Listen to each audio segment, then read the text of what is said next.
गुरु के बारे में इसीलिए तो बोला जाता है गुरुर ब्रह्मा गुरुर विष्णु गुरुर्देवो महेश्वर है। गुरुदेव कैसा है? ब्रह्मा भी है वही, विष्णु भी है वही, महेश्वर है। तो जो उनके गुण हैं, ब्रह्मा का गुण है सृष्टि करना, तो हमारा जन्म भी गुरु से होता है। माँ से तो केवल इस शरीर का जन्म हो गया, हमारा जन्म मतलब आत्मा का जन्म है। तो उसका ब्रह्मा भी वही है गुरु जी, और उसका विष्णु भी वही है सृष्टि को चलाने वाला, और महेश्वर कहते हैं उसका प्रलय करने वाला, उसका नाश करने वाला। तो वो तीनों ही शक्तियां गुरु में होती हैं। गुरु महेश्वर का काम करता है मतलब अज्ञान का नाश करता है, और हमारा पालन करता है ये उसकी विष्णु शक्ति है। और हमारी जो शुरुआत होती है इस साधना की वो हमारा जन्म है। ऐसा पुराणों में है कि मतलब अच्छा ये कहाँ है? जी, ये पुराण में है। अच्छा जी, हो गई। मंत्र से दीदी एक प्रश्न था कि इसमें ब्रह्म की भी आती हैं और पर ब्रह्म की भी आती हैं। तो वेदांत के चतुर्थ अध्याय में महर्षि जैमिनी और बादरी ऋषि दोनों चर्चा करते हैं कि कोई पर ब्रह्म नहीं, यही ब्रह्म है। तो एक कहते हैं कि जा कर के आ जाते हैं, और एक लोक लोकांतर में जाते, एक बोलते हैं नहीं जाते। तो इसमें क्या अंतर है ब्रह्म में और पर ब्रह्म में? वो तो प्रसंग के अनुसार उसी को कह दिया जाता है। कहाँ ब्रह्म का वर्णन चल रहा है, कहाँ पर ब्रह्म का चल रहा है। जैसे आप में यहाँ सन्यासिनी बैठे हैं, और मैं भी सन्यासिनी बैठी हूँ, तो हमारे यहाँ सन्यासी को कहते हैं परमहंस, ठीक है। एक होता है हंस। तो हंस का काम क्या होता है? हंस श्वेत बक श्वेत क भेद बक हंसयो निरक्षीर विवेके तू हंसो हंस बको बक। बगुला भी सफेद है और हंस भी सफेद है, तो दोनों में भेद क्या है? बोले उनके सामने दूध और पानी मिला के रख दो, निरक्षीर विवेके तू। नीर और क्षीर दूध का विवेक करने पर हंस हंस होता है, बगुला बगुला होता है। वो अलग नहीं कर पाएगा, और हंस में ये क्वालिटी है कि वो अलग कर देगा। तो ये जो विवेक शब्द है, निरक्षीर विवेके, नीर क्षीर का विवेक करने में, विवेक का मतलब क्या है यहाँ पर? विचिर पृथक भावे, विचिर धातु है ना, पृथक करने में, जो दोनों को पृथक कर दे। तो विवेक का मतलब क्या है? शाब्दिक अर्थ क्या है? अलग कर दे जो।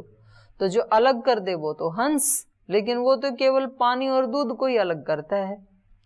और ये जो सन्यासी है, ये नित्य क्या है, अनित्य क्या है, अविद्या क्या है, विद्या क्या है, ज्ञान क्या है, अज्ञान क्या है, शाश्वत क्या है, मरणशील क्या है, इन सबको ही अलग कर डालता है। इसलिए ये उस हंस से भी बड़ा क्या है? परमहंस। तो ये प्रसंग के अनुसार हमें किसकी महिमा बतानी है, क्या कहना है, तो उसके अनुसार हम उन शब्दों का प्रयोग करते हैं।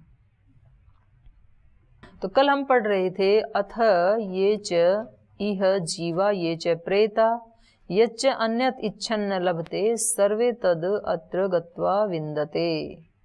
जो भी यहाँ जीव हैं और ये च प्रेता जो यहाँ से चले भी गए हैं, जो यहाँ नहीं भी हैं, यच्च अन्यत और इन दोनों से भी अलग, जिनको चाहते हुए भी, दूसरे वाला पढ़ रही हूँ, जिनको चाहते हुए भी न लभते, ये प्राप्त नहीं कर पाता है। कौन? जो आत्मवेत्ता नहीं है, आत्मवेत्ता नहीं है वो नहीं प्राप्त कर पाता है।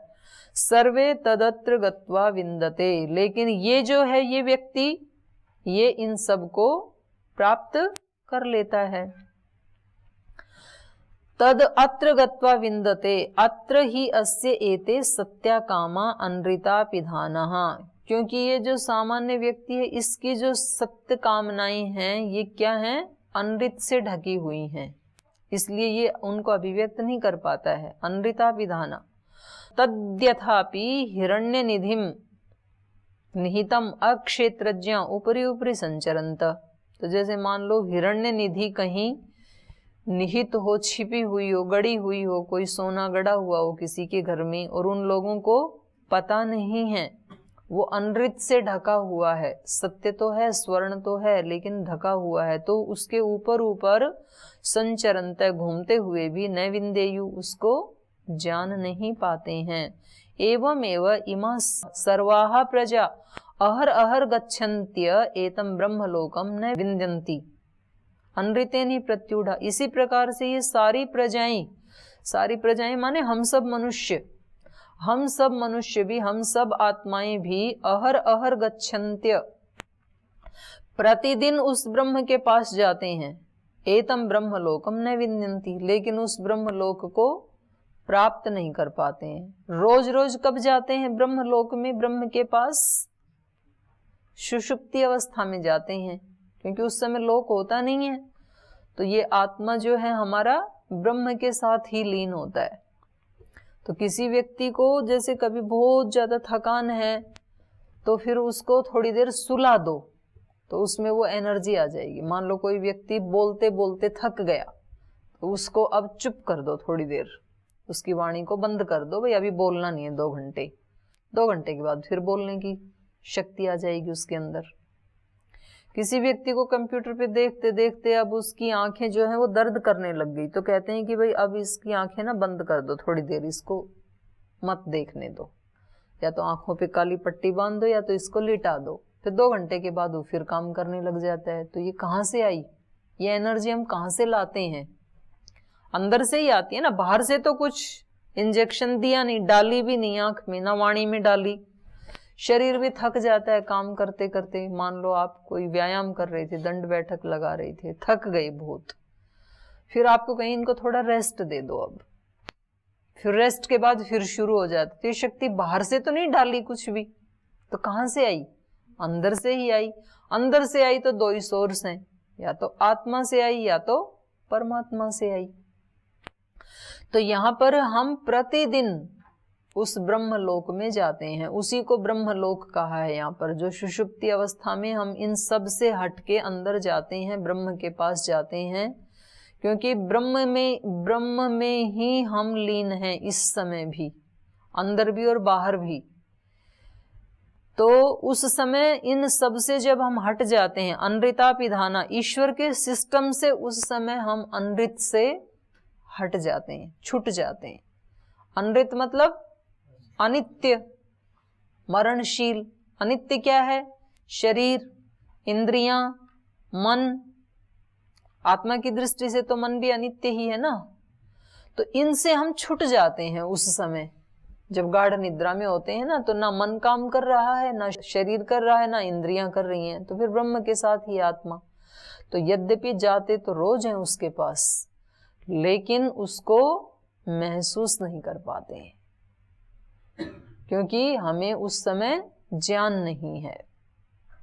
तो ऐसे ही जैसे मान लो किसी के घर में कोई सोना आदि गड़ा हुआ हो और उसको पता नहीं है, तो यद्यपि उसके ऊपर ही संचरण कर रहा है, घूम रहा है उधर से ही, लेकिन उसको उसकी उपलब्धि नहीं होती। ऐसे ही हम प्रतिदिन यद्यपि ब्रह्मलोक में जाते ही हैं, लेकिन क्योंकि हम उसको अपने हृदय आकाश में अभी ढूंढ नहीं पाए, हमें जानकारी नहीं है उसकी, इसलिए जानकारी न होने के कारण न विंदति, उनको नहीं पाते हैं। अनृतेन ही प्रत्युढ़ा, क्योंकि वो अनृत से आच्छादित है। हमारा जो आत्मा है वो अभी अनृत से आच्छादित है, इसलिए उससे मिलके भी उसकी अनुभूति नहीं कर पाता है। और जब उससे अनृत का पर्दा हट जाएगा आत्मा का, तो फिर वो सोए हुए क्या जागते हुए भी उसको महसूस कर लेगा, और सोए हुए भी कर लेगा, सब समय में कर लेगा फिर तो। सैवा एष आत्मा हृदि तस्य एतद् एव निरुक्तम् हृद्यम् इति हृदि अयम् इति तस्माद् हृदयम् अहर अहर वा एवं वित् स्वर्गम लोकम एति। तो कह रहे हैं ये जो आत्मा है ये कहाँ रहता है? हृदि। ये जो खड्डा सा है इस हृदय में रहता है। स वा एष आत्मा हृदि तस्य एतदेव निरुक्तम, इसलिए इस हृदय की निरुक्ति जो है वो क्या है? हृदि अयम, जिसमें यह रहता है।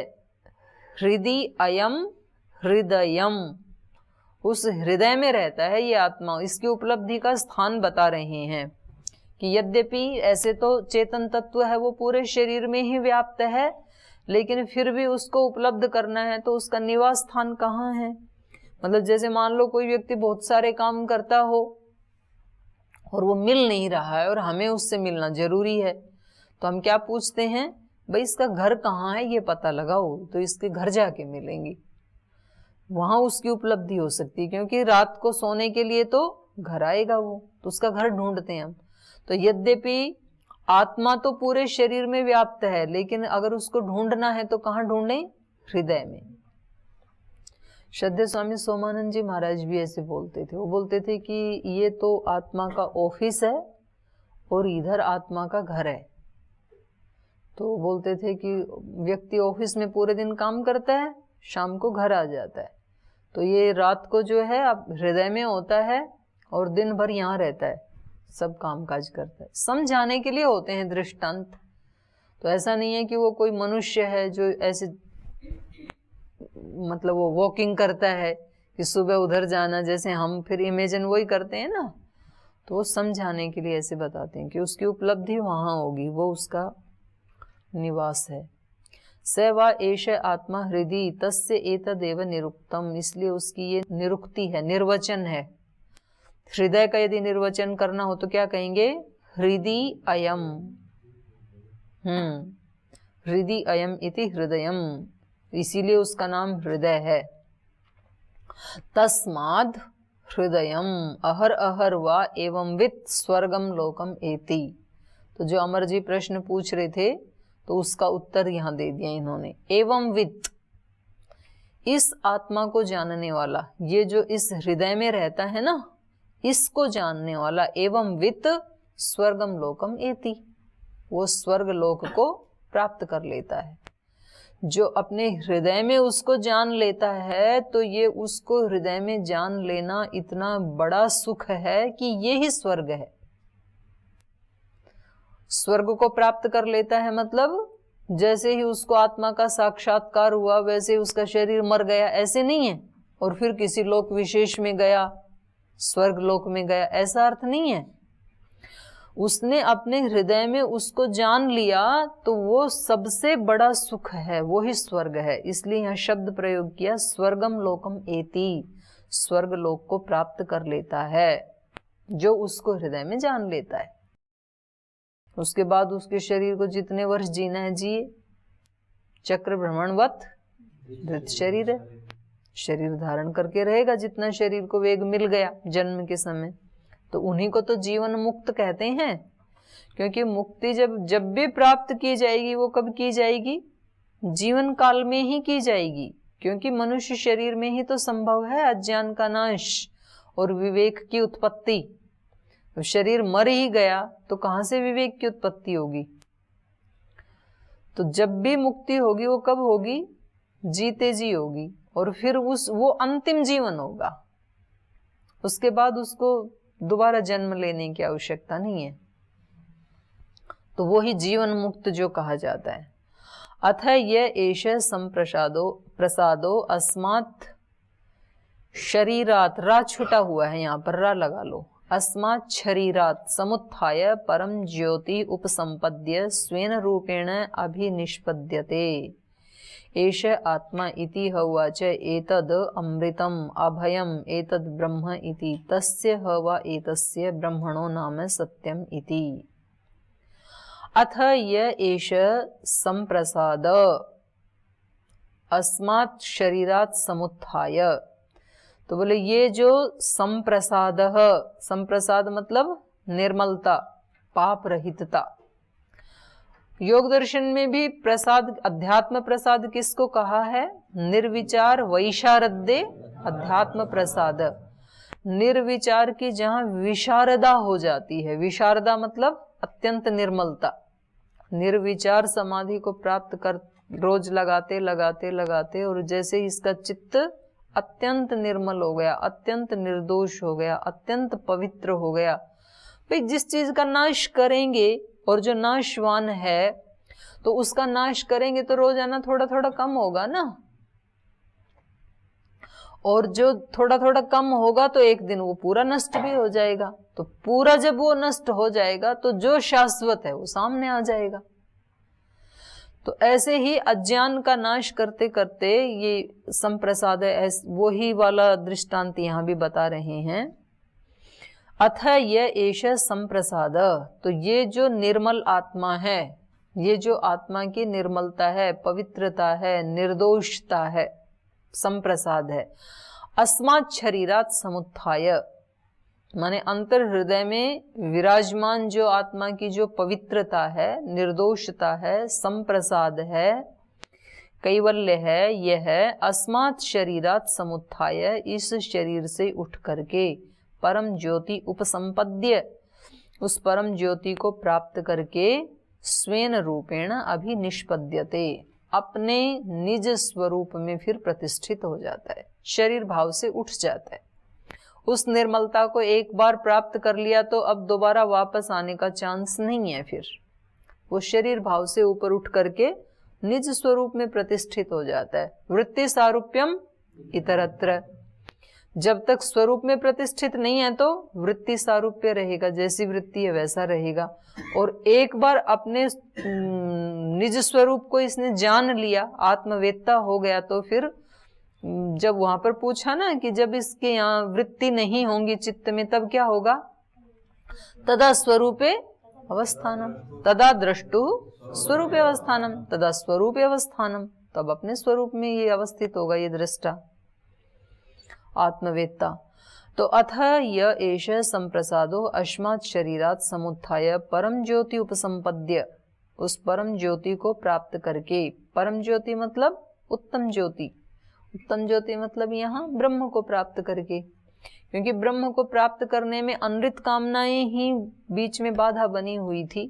तो ये अपने स्वरूप को भी प्राप्त कर लेता है और अपने साथ ही ब्रह्म के स्वरूप को भी प्राप्त कर लेता है।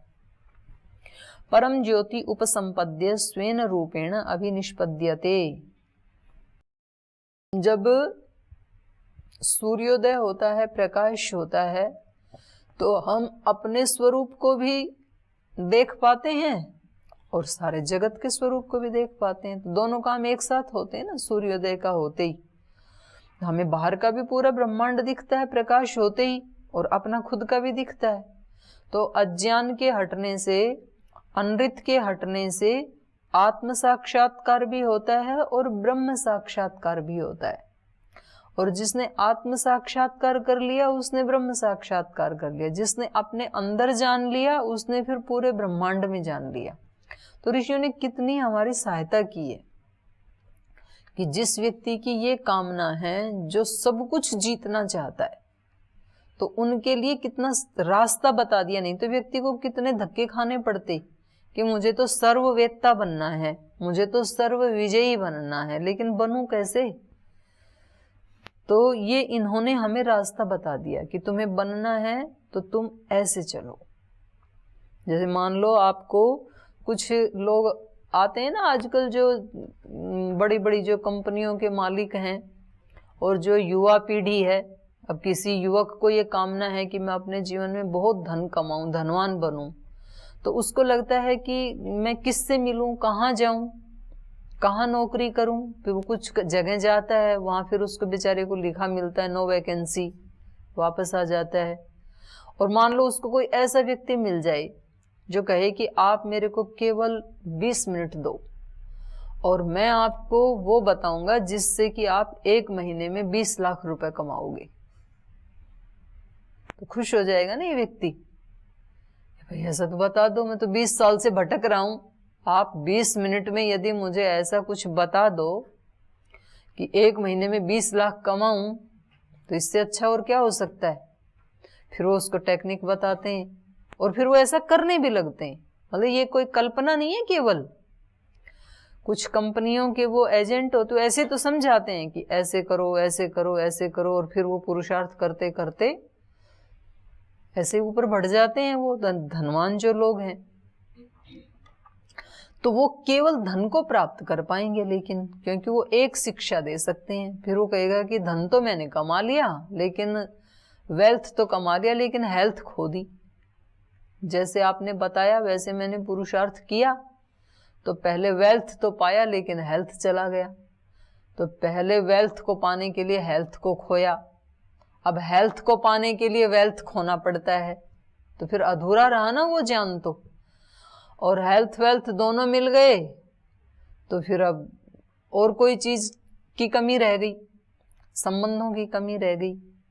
तो बाहर का जो व्यक्ति है वो अल्प सिखा सकता है, कोई ना कोई त्रुटि तो रह जाएगी, लेकिन ऋषि जो सिखा रहे हैं वो सब कुछ प्राप्त होने का उपाय बता रहे हैं हमें कि इसको पा लिया तो आपने सब कुछ पा लिया, फिर सब आपके चरणों में होगा। तो ये बहुत बड़ा उपकार है उनका हमारे ऊपर। तो ये कह रहे हैं फिर वो स्वेन रूपेण अभिनिष्पद्यते, अपने ही स्वरूप को प्राप्त हो जाता है, युक्त हो जाता है अपने स्वरूप से। एष आत्मा इति ह उवाच, तो इसको ही क्या कहते हैं, इस स्वरूप प्राप्ति को ही आत्मा कहा है। और ये आत्मा कैसा है, एतद अमृतम, ये अमृत स्वरूप है, मरणशील नहीं है ये। एतद अमृतम अभयम, ये अभय है, वहां कोई भय नहीं होता है। तो भय सारे किसके हैं, अनृत के हैं। आत्मा जो है वो स्वरूप से ही कैसा है, अभय। अमृतम अभयम एतद ब्रह्म इति, और यही ब्रह्म के भी यही लक्षण है, आत्मा के भी यही है, अमृत है, अभय है, और ब्रह्म भी कैसा है, अमृत है, अभय है।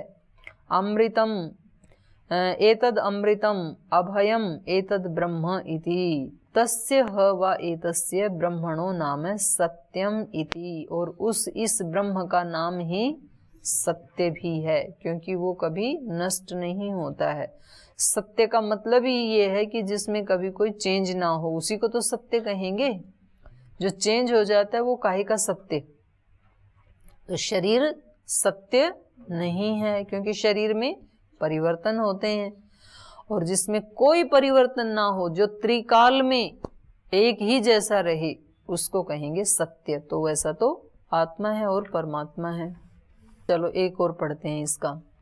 तानि है वा एतानि त्रीणि अक्षराणि सत्यम इति, तद यत सत् तद अमृतम, अथ यत्ति तन्मर्त्यम, अथ यद यम तेन उभे यच्छति, यत अनेन उभे यच्छति, तस्माद अहर अहर वा एवं वित् स्वर्गम लोकम एति। तो देखो बार बार वही कह रहे हैं, स्वर्गम लोकम एति, स्वर्ग लोक को प्राप्त कर लेता है ये। तानि है वा एतानि त्रीणि अक्षराणि, तो कहा ना ये जो ब्रह्म है वो क्या है, सत्य है। तो बोले ये जो सत्य शब्द है ना, इसमें 3 अक्षर हैं। क्या क्या हैं, 3 अक्षर हैं। तो इसमें स, ती और य, ती और य को फिर इको यणची होकर के बन गया सत्य। त्रीणि है वा एतानि त्रीणि अक्षराणि, सती सत्ती और यम। सत हलंत सत्ती ह्रस्वती और यम, सत्यम इति तद यत सत्यम, ये सत्य है। तो इन तीनों में तद यत सत, जो पहला अक्षर है सत, उसका अर्थ है अमृतम। सत माने अमृत। सत्यम जो शब्द है ना, तो सत्यम में क्या क्या है, सत्यम, सत्यम। तो जो सत्य है उसका अर्थ क्या है, अमृतम। और ती का अर्थ क्या है, यत्ति तन मर्त्यम, वो मरणशील है सत्यम में। अथ यत सत् तद अमृतम, अथ यत्ति तन मर्त्यम, अथ यत यम तेन उभे यच्छति। और जो अंतिम है अक्षर यम, उसका अर्थ क्या है? यम का अर्थ है यच्छति। यच्छति मतलब उभे यच्छति। यहां यच्छ का मतलब है बांधना है जी, यच्छ दोनों को बांधने वाला। जो यम है वो दोनों को बांधने वाला है। यद अनेन उभे यच्छति, क्योंकि ये जो सत्य है ना, ये ही दोनों को बांध के रखता है। किन दोनों को? शरीर और ब्रह्म को। आत्मा तो माना जो मिल गया वो है सत्य, और सत्य जो है वो दोनों को बांधे हुए है। सत्य मतलब आत्मा। आत्मा ने दोनों को बांध रखा। किन दोनों को? शरीर को भी और अंदर के आत्मा को भी, ब्रह्म को भी। ब्रह्म एक तरफ है, ब्रह्म एक तरफ है संसार। संसार तो है मर्त और ब्रह्म है अमृत। तो मर्त और अमृत इन दोनों को किसने बांध रखा है? आत्मा ने। आत्मा बीच में है, ये बांधने वाला है। सत्यम का वो कर दिया, निर्वचन कर दिया कि ये जो आत्मा है ना सत्यम, तो इसके 3 भाग हैं इस सत्य में। इस सत्य के एक तरफ ब्रह्म है, एक तरफ मरणशील संसार है, और बीच में ये आत्मा है। तो जो हृदय आकाश में है, तो हृदय आकाश में ब्रह्म है और उसके साथ शरीर भी जुड़ा हुआ है। तो ये कितना बड़ा इतना बड़ा विज्ञान ऋषि ने दे दिया कि एक तरफ है हमारे ये भौतिक जगत, एक तरफ है स्पिरिचुअल जगत। तो जो इन दोनों को जोड़ के नहीं जानेगा, इन दोनों का जो बैलेंस नहीं कर पाएगा, वो सत्य को प्राप्त नहीं कर पाएगा। जो अपने वैशेषिक दर्शन में कहा ना, या तो अभ्युदय निश्रेयस सिद्धि सधर्म। धर्म वो है जो दोनों की सिद्धि करना बताई। तो एक तरफ ये जगत है, तो यहां हमारे ऋषियों ने कहीं भी इसकी अवहेलना नहीं की, एक तरफा सत्य की बात नहीं की, दोनों को जोड़ने वाला। तो बीच में ये आत्मा है। तो ये थोड़ा सा इसके ऊपर और भी कल भी चर्चा करेंगे। तो ये कह रहे हैं यद अनेन उभे यच्छति, तो ये जो सत्य है अनेन है, इससे उभे यच्छति माने इन दोनों को बांधने वाला है। ये सत्य से ही दोनों की प्राप्ति होती है, इस जगत की भी और ब्रह्म की भी। शरीर के बारे में भी, शरीर का सत्य क्या है ये कब पता चलेगा? जब आत्मवेत्ता बन जाएंगे हम, तभी तो पता लगेगा। अभी जब हम दोनों को मिक्सअप कर रखा है, तो ना तो हमें शरीर की सच्चाई का पता है और ना हमें ब्रह्म की सच्चाई का पता है। तो इन दोनों की सच्चाई को इस जो निरक्षीर विवेकी कहा, इन दोनों के पृथक्करण का एहसास हमें कब होगा? जब हम आत्मवेत्ता बन जाएंगे। इसकी अनित्यता का तभी तो पता लगेगा जब किसी नित्य चीज की उपलब्धि होगी। 2 चीज मिक्सअप हैं, उसमें से एक नित्य है, एक अनित्य है। तो उनमें से नित्य को पाएंगे तभी तो अनित्य का भी पता लगेगा। यद अनेन उभे यच्छति तस्माद अहर अहर्वा एवं विद स्वर्गम लोकम एति। तो जो इस रहस्य को जो जान जाता है, भौतिक और आध्यात्मिक दोनों का कॉम्बिनेशन, वो स्वर्गम लोकम एति, वो सुख विशेष को प्राप्त करता है। एक तरफ वाले दोनों दुखी हैं। तो इस पे और भी कल भी चर्चा करेंगे थोड़ा। अभी समय हो गया, पाठ को यहीं विराम देते हैं।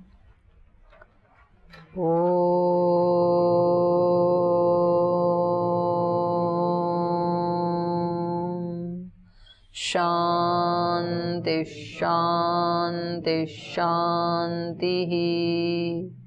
श्री गुरुभ्यो नमः।